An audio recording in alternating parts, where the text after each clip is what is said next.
हरिश्रवण। सुखदेव जी ने पापों के 3 प्रायश्चित बताए, 3 प्रकार के प्रायश्चित बताए। पहला प्रायश्चित तो ये है, कर्मणा कर्म निर्हारो नहियात्यंतिक इष्यते अविद्वद अधिकारित्वात् प्रायश्चित्तम विमर्शनम। सुखदेव जी कहते हैं कि यह निश्चित सिद्धांत है, कर्म के द्वारा कर्म के बीज का नाश संभव नहीं है। छूटे मल की मलही के धोए, किसी को गोस्वामी जी ने कहा, छूटे मल की मलही के धोए घृत की पाव की में बारी बिलोए। कर्म के द्वारा कर्म का क्षय नहीं होता, क्योंकि अहंकार विमूढ़ात्मा कर्ता हमिति मन्यते। वह अपने को कर्ता मान बैठता है कि मैं करता हूं, है नहीं। कर्म का अधिकारी अज्ञानी है। वह अज्ञानी मनुष्य वासना वासित कर्म करता है, और अज्ञान जब तक है तब तक वासनाएं मिट नहीं सकती, और जब तक वासनाएं हैं तब तक पाप से मुक्ति भी नहीं मिल सकती, क्योंकि पाप की जड़ ही पाप की वासना है। वासना ही उसका मूल है। मूल का नाश हो ये आवश्यक है। तो वासना का क्षय कैसे होता है? कहते आत्म साक्षात्कार से, आत्मबोध से। वह आत्म साक्षात्कार से, आत्मबोध से वासना का क्षय होता है। मैं देह नहीं, मैं इंद्रिय नहीं, मैं मन नहीं, मैं बुद्धि नहीं। जो कुछ किया जाता है इन्हीं से किया जाता है। मैं देहादि से विलक्षण आत्मा हूं, इस ज्ञान के होते ही और न पाप रहता है न पाप मूलक पाप की वासनाएं रहती। इसलिए तत्व ज्ञान हो जाना यह पाप का सबसे श्रेष्ठ प्रायश्चित है। लेकिन यह प्रायश्चित जो है वो कठिन है। इसलिए कठिन है कि तत्व ज्ञान ऐसे ही तो हो नहीं जाता। नायम आत्मा प्रवचने न लभ्या न मेधया बहुधा श्रुते न यमई वेश वृणते ते न लभ्या। अपने अधिकार क्षेत्र की बात नहीं है। भगवान ही वर्ण करें तो वह उनके स्वरूप को जान सकता है, समझ सकता है। जीवन भर प्रस्थानत्रयी की चर्चा करने के बाद भी चित्त की मलिनता लोगों की नहीं समाप्त हो पाती। वह चित्त की मलिनता प्रेम भगत जल बिन रघुराई अभियन परमल कबहू की जाए। पूर्ण ज्ञान हो जाए, परिपूर्ण भगवान में अनुराग हो जाए, प्रेम हो जाए, तो चित्त की मलिनता दूर होती है। तो तत्व ज्ञान वाला जो उपाय है वो कठिन है। कश्चिन माम वेत्ति तत्वतः, कश्चित अनेकों में कोई एक तत्वतया मुझे जानता है। ये उपाय उस प्रकार से है जैसे किसी अतिशय दरिद्र व्यक्ति को वैद्य कह दे कि तुम्हारा रोग ठीक हो जाएगा, मलाई में स्वर्ण भस्म चाट लिया करो। और उस बेचारे को समय से तो भोजन नहीं मिलता, सूखा आटा तो उपलब्ध नहीं हो रहा है, इतना गरीब है। और उसको कहे कि मलाई में स्वर्ण भस्म चाट लिया करो, तो बेचारा कहाँ से उसको उपलब्ध होगा।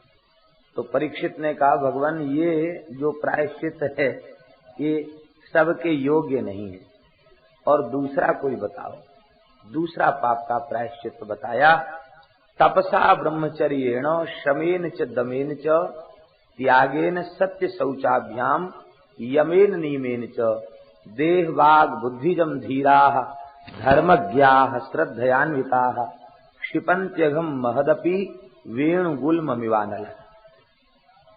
तपस्या, ब्रह्मचर्य, शम, दम, त्याग, सत्य, शौच, यम, नियम, इनके अनुष्ठान से शरीर के, वाणी के, बुद्धि के समस्त पापों को धर्मज्ञ लोग समाप्त कर देते हैं। जब श्रद्धा पूर्वक तपस्या, ब्रह्मचर्य, शम, दम, त्याग, सत्य, शौच आदि का पालन करते हैं तो बड़े से बड़े भयंकर पाप राशि को वे नष्ट कर देते हैं। कैसे?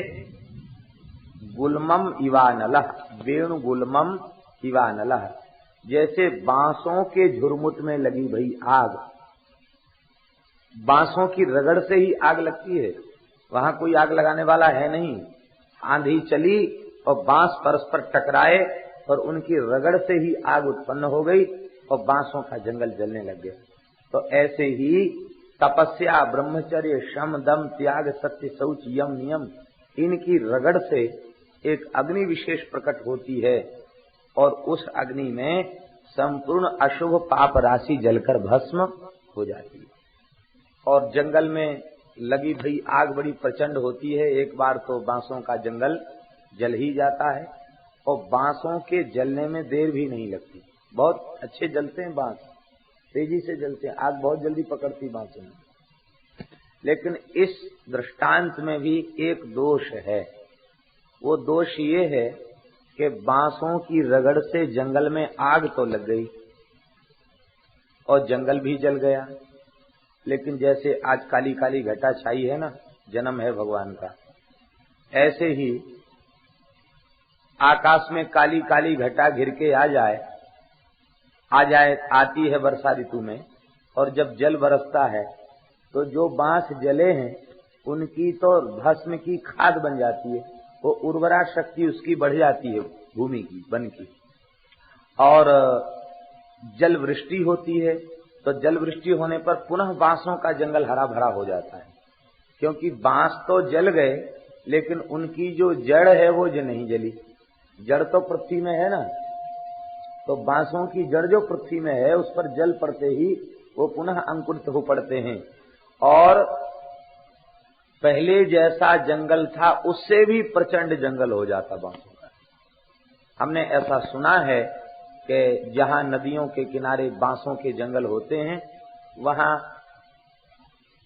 आग या तो लग जाती है और नहीं तो वहां के जंगली लोग उन बांसों के जंगलों में आग लगा देते हैं। क्यों? बोले छोटे छोटे बांस सब ये जल जाएंगे और खूब पानी बरसेगा, अच्छी वर्षा होगी तो खूब मोटे मोटे बांस निकलेंगे, दाम अच्छा निकलेगा, दाम अच्छा मिलेगा इनसे।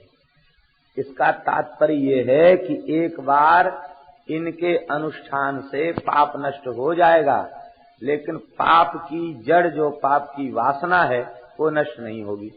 और जब पाप की वासना नष्ट नहीं होगी तो जैसे ही विषय के बादल उमड़ घुमड़ करके आएंगे और जैसे ही विषय का जल उस पर पड़ेगा तो वे पुनः अंकुरित हो जाएंगे, पुनः विशाल रूप में परिणत हो जाएंगे।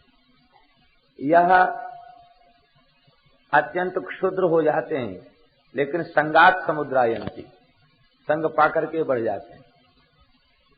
इसका तात्पर्य कि ये भी निर्विघ्न उपाय नहीं है, एक विक्षेप एक विघ्न इसमें भी है। तब पहला जो प्रायश्चित्त बताया उसमें सबका अधिकार नहीं है, उस उपाय में दुर्लभता नामक दोष है, और दूसरा जो उपाय बताया उसमें भी एक दोष है कि आत्यंतिक विनाश नहीं है, एक समय में विनाश है, सीमित विनाश है, आत्यंतिक दुख का उन्मूलन नहीं है, वहां एक दोष है। तब ऐसा कोई उपाय है क्या कि न पाप रहे और न पाप की वासना रहे और एक बार नष्ट होने के बाद द्वारा उत्पन्न न हो पाप? अंतिम उपाय बता रहे हैं। केचित् केवलया भक्त्या वासुदेव परायणाः अघम् धुन्वन्ति कार्त्स्नेन निहारमिव भास्करः। केचित्, बहुतों में किसी एक का निर्धारण करना होता है तो केचित् कहा जाता है। इसका तात्पर्य है ये भागवत धर्म की महिमा में सब जीवों का विश्वास नहीं होता। कोई एक ऐसे भाग्यशाली जो भगवान की शरणागति की महिमा समझते हैं, भगवान की भक्ति की महिमा जिनकी समझ में आ जाती है, भगवान की प्रपत्ति की शरणागति की महिमा जिनके समझ में आ जाती है, वे अनन्य निष्ठा पूर्वक केवल या भक्त्या, केवलिया भक्त्या का तात्पर्य न तो कर्म मिश्रा न ज्ञान मिश्रा, विशुद्धा भक्ति। उस विशुद्धा भक्ति का अनुष्ठान अनन्य निष्ठा पूर्वक करते हैं तो कार्त्स्नेन अघम धुन्वंती, पूरी तरह पापों को निर्मूल कर देते हैं, जड़ से समाप्त कर देते हैं पापों को। कैसे? कहते निहारम इव भास्करः, जैसे अंधकार को, कोहरे को प्रचंड सूर्य नष्ट कर देते हैं, ऐसे ही तो अब सूर्य नष्ट कर देते हैं तो फिर दोबारा वह नहीं आता, एक बार नष्ट होने के बाद फिर दोबारा नहीं आता, सूर्य की उपस्थिति काल में वह नहीं आता। तो ऐसे ही भगवान का भक्त जब अनन्य भाव से भगवान का आश्रय लेता है तो बस फिर न पाप रहता न पाप की वासना रहती। इसलिए भगवान की शरणागति, सर्वधर्मान परित्यज्य माम एकम शरणम व्रज अहं त्वा सर्व पापेभ्यो मोक्षयिष्यामि मा शुचः, सारे पाप नष्ट हो जाते। सन्मुख होय जीव वही जगहि, जन्म कोटि अघनासहि तब। भागवत धर्म की कितनी महिमा है, इसका यथार्थ रूप में वर्णन कर पाना संभव नहीं है। इससे संबद्ध एक उपाख्यान सुनाते हैं, जिस उपाख्यान को अजामिलोपाख्यान कहा गया। इसमें भागवत धर्म की महिमा नहीं है। भागवत धर्म में प्रधान भगवन नाम है, भगवन नाम की महिमा भी नहीं है, नामाभास की महिमा है। नाम की महिमा तो तब हो जब अजामिल ने नाम लिया हो, नाम तो उसने लिया नहीं, पुत्र के ब्याज से नारायण नाम का उच्चारण किया। तो पुत्रोपचार से नारायण नाम का जो उसने उच्चारण किया, उस उच्चारण मात्र से उसके समस्त पाप नष्ट हो गए और वह भगवत धाम का अधिकारी बन गया। ये एक विलक्षण बात हुई। श्री सुखदेव जी वर्णन करते हैं कि राजन, प्रायश्चित्तानि चीर्णानि नारायण पराङ्मुखम न निष्पुनन्ति राजेन्द्र सुरा कुंभमिवापगा। कोई पापों के बड़े से बड़े प्रायश्चित्त कर ले फिर भी वह पवित्र नहीं होगा। क्यों? जब तक उसके भीतर विमुखता रूपी मदिरा भरी हुई है तब तक वह पवित्र कैसे होगा? जैसे किसी घट में मदिरा भरी हो और घट का मुख बंद हो, उसे गंगा जी में खूब डुबाया जाए, खूब धोया जाए, खूब अभिषेक किया जाए, तो क्या वह मदिरा का घट पवित्र हो जाएगा? जब तक उसके भीतर मदिरा भरी हुई है तब तक पवित्र कैसे होगा? भले ही गंगा में 100 वर्ष तक डुबा के रखे तो भी पवित्र होगा नहीं। ऐसे ही जब तक विमुखता रूपी मदिरा भीतर भरी हुई है तब तक जीव कृतार्थ नहीं होगा, पवित्र नहीं होगा, भगवान की शरण में जाए। घड़े को उल्टा कर दो तब खाली होगा, पूरा उल्टा कर दो खाली होगा। ऐसे ही भगवान के चरणों में अपना सर्वस्व निवेदन कर दो, आत्मसमर्पण कर दो, अनन्य भाव से शरण चले जाओ और सारी विमुखता सब खत्म हो जाए। सकृन्मनः कृष्ण पदारविंदयो निवेशितं तद्गुण रागियैरिह न ते यमं पासभृतश्च तदभटान् स्वप्ने पश्यन्ति हि चीर्ण निष्कृता। एक बार भी भगवान श्री कृष्ण के चरण कमलों में जिसने अपना मन लगा दिया उसने सारे प्रायश्चित कर लिए। स्वप्न में भी वे यमराज के दूतों को नहीं देखते, फिर नरक की तो बात ही क्या कहना। एक बार मन को लगा दिया, इसका तात्पर्य है कि मन को एक ही बार भगवान में लगाना पड़ता। और सच्ची बात तो यह है कि मन संसार में नहीं लगता, मन भगवान में ही लगता है। क्योंकि मन यदि संसार में लगता होता तो वहीं लग जाता, फिर लौटकर उसे नहीं आना चाहिए था। लेकिन एक विषय की ओर मन जाता है, फिर वहां टिकता नहीं, वहां से लौट आता है। रूप की ओर गया, रस की ओर गया, शब्द की ओर गया, स्पर्श की ओर गया, फिर लौट आया। लड्डू खाने में मन लगा, किसी ने 2 लड्डू, 4 लड्डू, 6 लड्डू खिला दिए, अब तृप्ति हो गई। अब और लड्डू देता है तो कहते बस अब तो मन भर गया, अब नहीं खाएंगे। नहीं महाराज और जीवो और खाओ, तो और लड्डू छोड़ देने पर अंत में तो ये स्थिति हो जाती, कहता कि बस अब ज्यादा खाएंगे तो उल्टी हो जाएगी, अब नहीं खा सकते, मन भर गया। प्रत्येक संसार की वस्तु ऐसी है, मन लगेगा फिर भर जाएगा, रहेगा नहीं। केवल एक भगवान ही ऐसे हैं जिनमें मन लगने के बाद फिर भरता नहीं है, वहीं लगा ही रहता है, वहां से फिर हटता नहीं है। क्यों न हो, मन भगवान की विभूति है। इंद्रियाणाम मनस्यास्मि, भगवान की विभूति है, इसलिए भगवान में लगाना चाहिए इसको। भगवान में मन लग जाता है फिर लौट करके आता नहीं है। संसार में मन लगता नहीं है, लगाते हैं लेकिन वह टिकता नहीं। भगवान में मन लग जाने के बाद फिर लौटकर संसार में आता नहीं। इसलिए मन को एक बार भगवान में लगाना। वस्तुतः मन भगवान में लगेगा कब? जब मन को भगवान के नाम रूप गुण लीला का स्वाद मिल जाएगा। जब तक स्वाद नहीं मिला है तब तक ठीक ठीक से नहीं लगेगा, और जब स्वाद मिल जाएगा तो सहज ही फिर लग जाएगा, फिर वहां से लौटेगा नहीं। स्वाद कैसे मिलेगा?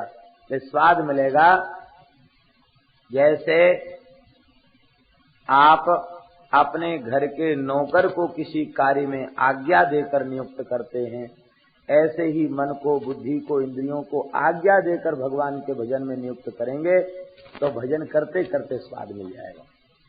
मेहंदी के पत्ते में लालिमा दिखती है?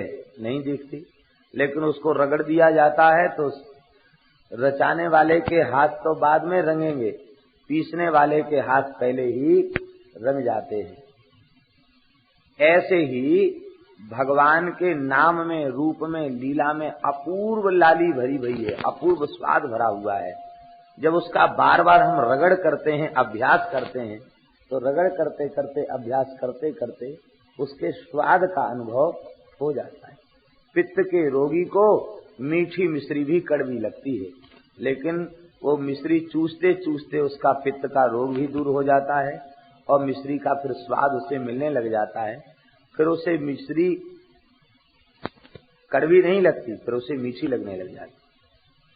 तो इसका एक ही उपाय है, बार बार भगवान के नाम को ले, भगवान के चरित्र को सुने। सुनते सुनते जब स्वाद आने लग जाएगा तो फिर सहज ही लग जाएगा, फिर लगाना नहीं पड़ेगा। कन्नौज का रहने वाला यह ब्राह्मण पवित्र कुल में जन्म लिया, यम नियम शम दम आदि से यह परिपूर्ण था, अग्निहोत्री ब्राह्मण था। अग्निहोत्र के लिए समिधा लेने जंगल में गया था।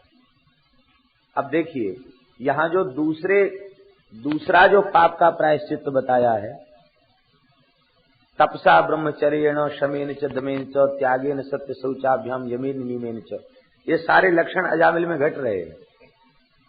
क्योंकि विधिवत अग्नि की गुरु की उपासना कर चुका है, वेदाध्ययन कर चुका है, और अग्निहोत्री ब्राह्मण है, सदाचारी ब्राह्मण है। पाप नहीं है उसमें, लेकिन पाप की जड़, जो पाप की वासना है, भगवान की भक्ति से रहित होने के कारण पाप की वासना उसके चित्त में है, और वो वासना जैसे ही अवसर मिला कि भड़क उठी और इसका पतन हो गया। संगीत का शब्द सुनाई पड़ा, वहां चला गया। भगवान के भक्त का कर्तव्य है कि कहीं कोई नाच गान हो रहा हो तो वहां नहीं जाना चाहिए। कीर्तन हो रहा हो, भगवान की लीला हो रही हो तो दर्शन करने जाना चाहिए। संसार में बहुत से ऐसे कार्य होते हैं। यह चल पड़ा उधर की ओर, और खड़े खड़े उन दुष्ट पुरुषों के साथ उस वेश्या का नृत्य इसने देखा। मानसिक पतन हो गया इसका। उन दुष्टों ने इनको अपनी मंडली में सम्मिलित कर लिया और दास्या संसर्ग दूषिता, उस वृषली के संपर्क में आग करके इसने अपने सदाचार को, ब्रह्मत्व को नष्ट कर दिया, तो इसका पतन हो गया। वेश्या के निकट रह करके ब्राह्मण कर्म का तो सर्वथा त्याग कर दिया। कौन सा ऐसा पाप था जो इसने हजारों हजारों बार न किया? बहुत पाप किए। और ये वृद्धावस्था की ओर पहुंच रहा था। इसी बीच में एक घटना घट गई। भगवान ने कृपा की, कुछ संत महात्मा उधर से निकले और सायंकाल के समय को देखकर उन्होंने जंगल में पूछा कि भाई यहाँ कोई सज्जन व्यक्ति हैं जिनके यहाँ हम एक रात विश्राम करें। तो लोगों ने कहा कि अजामिल बहुत अच्छे महात्मा हैं, उनके यहाँ चले जाओ। वो कोल भील थे, उनकी दृष्टि में अजामिल ही अच्छा था, क्योंकि कम से कम ब्राह्मण तो है ही, भले ही वो नष्ट हो गया उसका सदाचार, लेकिन वे ब्राह्मण के नाते उसको कहते थे ये ठीक है, ये चलेगा। भगवत भक्त का घर अलग दिखाई पड़ जाता है और विमुख जीव का घर अलग दिखाई पड़ जाता है। इसका घर देखते ही पता चल गया कि विमुख है। यह आया, वेश्या के कहने पर इसने प्रणाम किया। संतों ने इसका परिचय पूछा। इसने कहा महाराज मैं जाति से तो ब्राह्मण हूँ, लेकिन अब मुझे अपने को ब्राह्मण कहने में संकोच हो रहा है।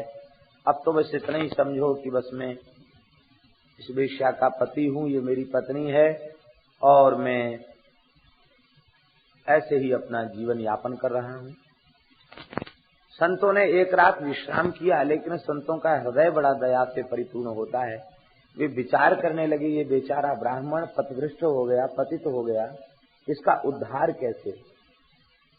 इसे कोई साधन बताया जाएगा तो ये साधन तो करेगा नहीं, साधन में इसकी रुचि नहीं होगी, साधन कर नहीं पाएगा, इतने पाप इसके हो चुके।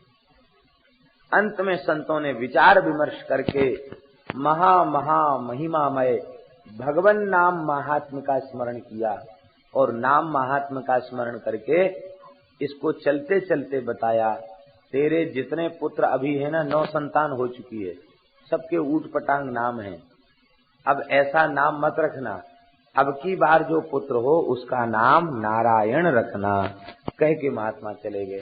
अब तो 2-4 बार रोज अपनी पत्नी से कहता, देख देवी भूलना नहीं। महात्मा कह के गए हैं बेटा का नाम नारायण रखेंगे।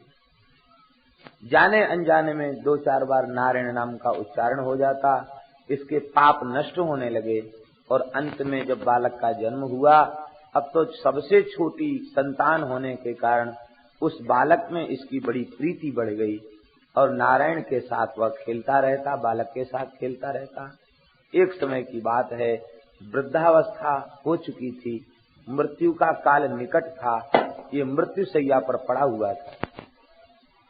मृत्यु का काल निकट था, ऐसे ही फूट जाता गुब्बारा। मृत्यु का काल निकट था, इसको सारे जीवन के अशुभ कर्म याद आने लग गए। भयंकर यमदूत इसको दिखाई देने लगे। संकट के काल में जिसमें आसक्ति होती है उसका स्मरण होता है। इसकी आसक्ति छोटे पुत्र में थी, इसलिए इसने आर्त स्वर से पुकारा नारायण। अभी पूरा नाम नहीं ले पाया था, नारा बस इतना ही कह पाया था। तब तक तो यण कहने के पहले पहले भगवान के चतुर्भुज पार्षद प्रकट हो गए। यमदूतों के फंदा को काट दिया और उनको फटकारा। कहा तुम लोग इसे कहाँ ले जा रहे हो? यमदूत बोले कि महाराज हम लोग यमराज के दूत हैं, इसको नरक ले जाएंगे, नरक में डाल करके इसको शुद्ध करेंगे, क्योंकि ये भयंकर पापी है। भगवान के पार्षदों ने कहा कि तुम अपने को यमराज का, धर्मराज का दूत बताते हो, तो धर्म का स्वरूप बताओ, धर्म का लक्षण बताओ।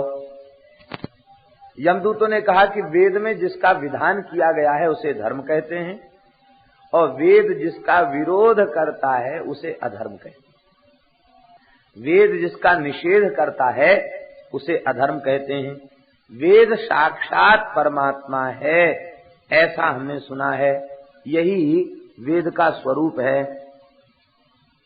इसने जितने भी काम किए सब शास्त्र और सदाचार के विरुद्ध किए। इसको हम लोग नरक ले जा करके और वहां इसे दंडित करेंगे। यह सुनकर के भगवान के पार्षदों ने कहा बड़े कष्ट की बात है, बड़े दुख की बात है। भगवान नामोच्चारण करने के बाद भी इसे पापी कह रहे हो, एक आश्चर्य ही है। इसे पापी नहीं कहना चाहिए।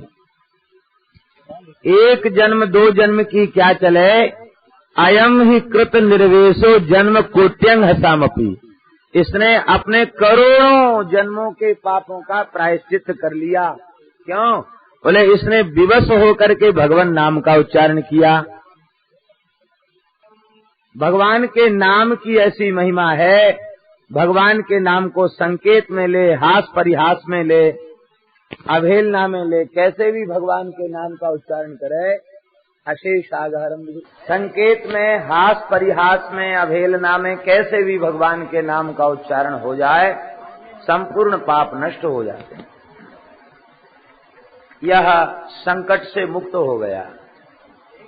बड़ा पश्चाताप हुआ अजामिल को। यह अपने आप को धिक्कारने लग गया। अहो में परमम कष्टम अभूत अविजितात्मना येन विप्लावितम ब्रह्म विशल्याम जायत आत्मना। अब मैं क्वचाहं कितवः पापो ब्रह्मग्नो निरपत्रपः क्वच नारायणे चेतद भगवन नाम मंगलम। कहा मैं अत्यंत धूर्त पतित पतिताधम अजामिल, और कहा भगवान का परम पवित्र मंगलमय नाम। अब मुझे नाम की महिमा समझ में आ गई है। अब मैं भूल कर भी अब ऐसा कार्य नहीं करूंगा, भगवान नाम का दृढ़ता पूर्वक आश्रय लूंगा। ऐसा कह करके यह उठ करके वहां से चला गया। मृत्यु से तो मुक्त हो ही गया। हरिद्वार आ गया, गंगा के तट पर, और गंगा जी के जल में स्नान करके, गंगा का आश्रय लेकर के, भगवान नाम जप करके यह भगवत धाम का अधिकारी हो गया। नामाश्रयी की गति अतिशय तीव्र होती है। यह जब विमान में बैठकर भगवत धाम गया तो लोकपालों के लोक वे पूजन के थाल सजे के सजे रह गए।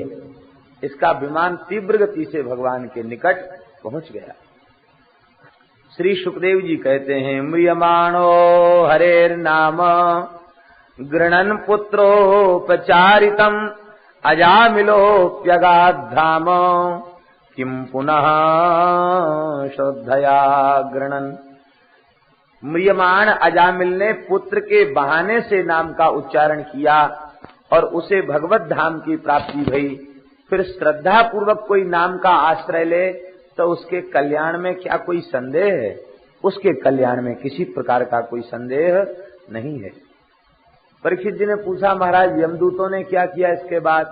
तो श्री सुखदेव जी वर्णन करते हैं, यमदूत सब दौड़े हुए यमलोक पहुंचे और यमराज के सामने पास मुगदर पटक दिए और बोले कि हे महाराज, पहले यह बताइए, कति संतीह शास्तारो जीवलोकस्य वही प्रभु, इस जीवलोक के कितने प्रशासक हैं? एक कोई शासक हो, ध्यान दें, एक कोई शासक हो तो उसकी बात मानी जाए, और जहां अनेक शासक हों तो किसकी बात मानी जाए और किसकी बात न मानी जाए, किसकी बात मानी जाए और किसकी बात न मानी जाए। यह सुनते ही यमराज ने कहा कि तुम लोग तत्व को नहीं जानते हो। देखो, मैं मालिक नहीं हूं, मैं शासक नहीं हूं। शासक तो भगवान श्रीमन नारायण हैं, भगवान श्री हरि हैं, और मैं तो केवल उनकी आज्ञा में नियुक्त उनका सेवक हूं। नश्योदवत यस्य बसेत लोका, जो उद्धरण प्रातः काल आपने सुना ब्रह्मा जी ने दिया बैलों को खलिहान में घुमाने का, वही उद्धरण दे रहे हैं यमराज। नश्योतवत यस्य बसेत लोका, जैसे उस लट्ठा में बंधे हुए बैल वे घूमते हैं विवश होकर के, ऐसे हम सब भगवान की आज्ञा के पालक हैं। ये सारा विश्व भगवान में ओतप्रोत है। जैसे साड़ी में तंतु ही तंतु हैं, ऐसे सारे जगत में भगवान विद्यमान हैं। देखो, भागवत धर्म के हम 12 ज्ञाता हैं। स्वयंभूर नारद शंभु कुमार कपिलो मनु प्रहलादो जनको भीष्मो बलिर्वैयासकिर्भयम्। ब्रह्मा जी, नारद जी, शंकर भगवान, सनकादिक, कपिल जी, मनु जी, प्रहलाद, जनक, भीष्म, बलि जी महाराज, वैयासिकी माने श्री सुखदेव जी महाराज, और वयम माने मैं, हम, यमराज। ये 12 लोग मिलकर के भागवत धर्म के ज्ञाता हैं। इस भागवत धर्म का स्वरूप क्या है और इसके ज्ञान का फल क्या है, बता रहे हैं यमराज, द्वादशैते बीजानीमो धर्मम भागवतम भटा गुह्यम विशुद्धम दुर्बोधम यज ज्ञात्वामृतमश्नुते। भागवत धर्म अतिशय गुह्य है। अतिशय गुह्य होने के कारण जब तक उस धर्म को समझने के योग्य दृष्टि प्राप्त नहीं होती, तब तक शास्त्रों का आलोडन करने के बाद भी उस धर्म तक गति नहीं होती। गुह्य है, विशुद्ध है। विशुद्ध का अर्थ होता त्रिगुण विरहितम, माया का लेश भी इसमें नहीं है, न सत्व है, न रज है, न तम है, केवल प्रेम ही प्रेम है। इसलिए जब तक वह माया से मुक्त नहीं होता तब तक इस धर्म की महिमा को नहीं समझता। ये विशुद्ध है, दोष रहित है। दूसरा अर्थ है विशुद्धम का अर्थ कामना शून्यम। यह भागवत धर्म सर्वथा कामना शून्य है, और जब तक जीव कामना शून्य नहीं बन पाता तब तक भागवत धर्म के रहस्य का उसे बोध होता नहीं।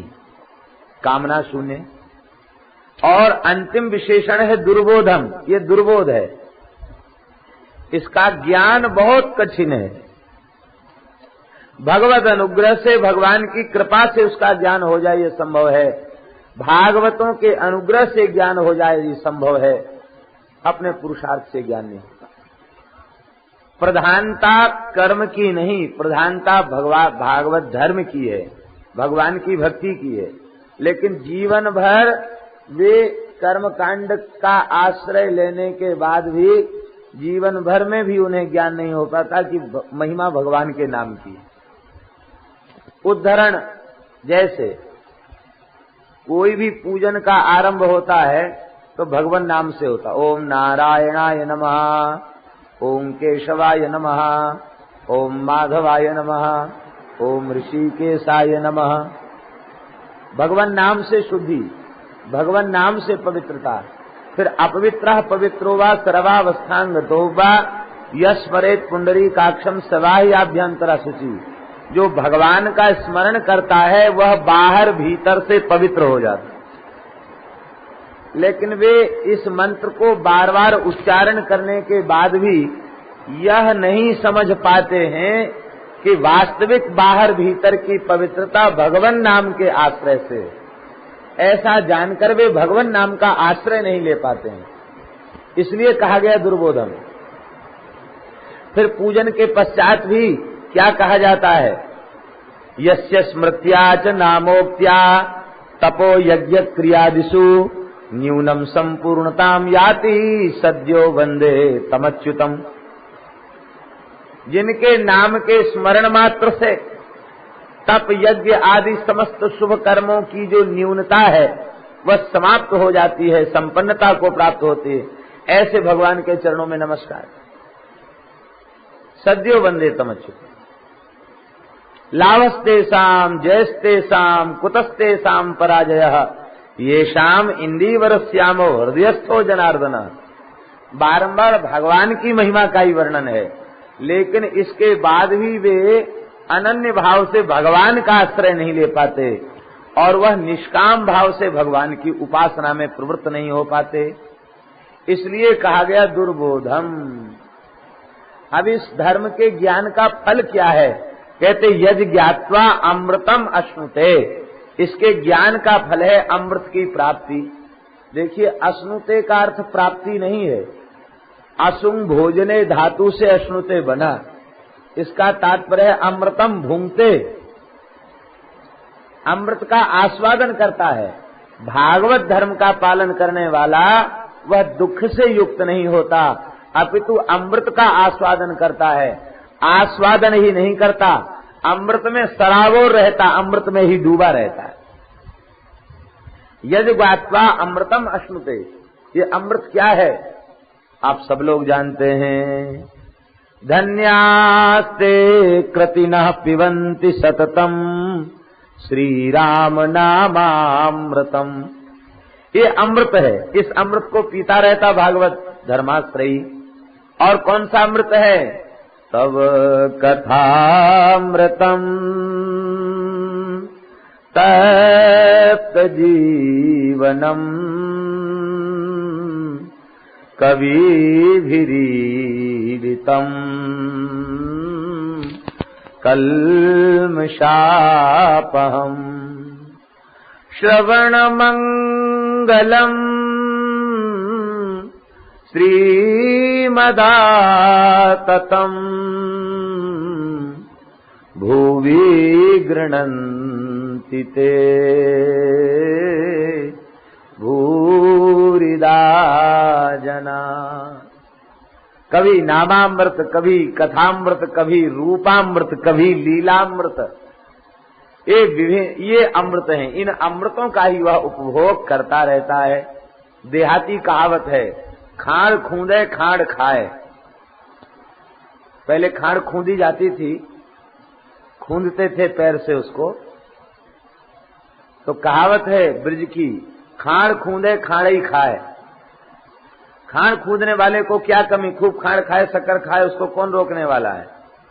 ऐसे ही भागवत धर्म का पालन करने वाले तो आनंद में मस्त रहते हैं। कभी नामामृत, कभी कथामृत, कभी रूपामृत, कभी लीलामृत, इसी के स्वाद को चखते रहते हैं। ऐसा यह दिव्य भागवत धर्म है। देखो पुत्रो पुत्र का नामोच्चारण माहात्म्यम हरेह पश्यत पुत्र का अजामिलो पिए नैव मृत्यु पासाद मुच्यत। नामोच्चारण के महात्म्य को तो समझो, अजामिल भी मृत्यु पास से मुक्त हो गया। ये भगवान नाम की अद्भुत महिमा है। अब देखो, अब हम तुमको एक बात बताते हैं। अब पृथ्वी पर जाना तो एक श्लोक कंठस्थ कर लो, और इस श्लोक को कंठस्थ करके जिस जीव को लेने जाओ, इस श्लोक का एक बार पाठ करके पहले देख लो, इस श्लोक का अर्थ इसमें घटता है कि नहीं। श्लोकार्थ घट जाए तो उसको घसीट करके मारते पीटते हुए यहाँ ले आओ, और कहीं श्लोकार्थ न घटे तो लंबी दंडवत करके चले आना।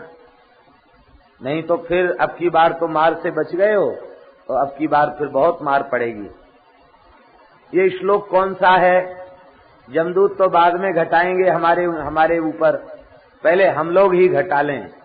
हमारे में श्लोक घट जाएगा तब तो जमलोक जाना पड़ेगा, और श्लोक नहीं घटेगा तो भगवान की चरण सन्निधि निश्चित ही प्राप्त होगी। इस श्लोक को रटा दिया यमराज ने यमदूतों को। जिह्वा न भक्ति भगवत गुण नाम धेयम चेतश्च न स्मरति तच्चरणारविंदम कृष्णाय नो नमति यच्छिर एकदापि तानानयध्वमसतो कृत विष्णु कृत्यान्। जिनकी जिह्वा भगवान नाम संकीर्तन नहीं करती, भगवान नाम जप नहीं करती, जिनका चित्त भगवान के चरण कमलों का ध्यान नहीं करता, जो भगवान के चरण कमलों में एक बार भी अनुराग नहीं करते। हरिश्रवण। सुखदेव जी ने पापों के 3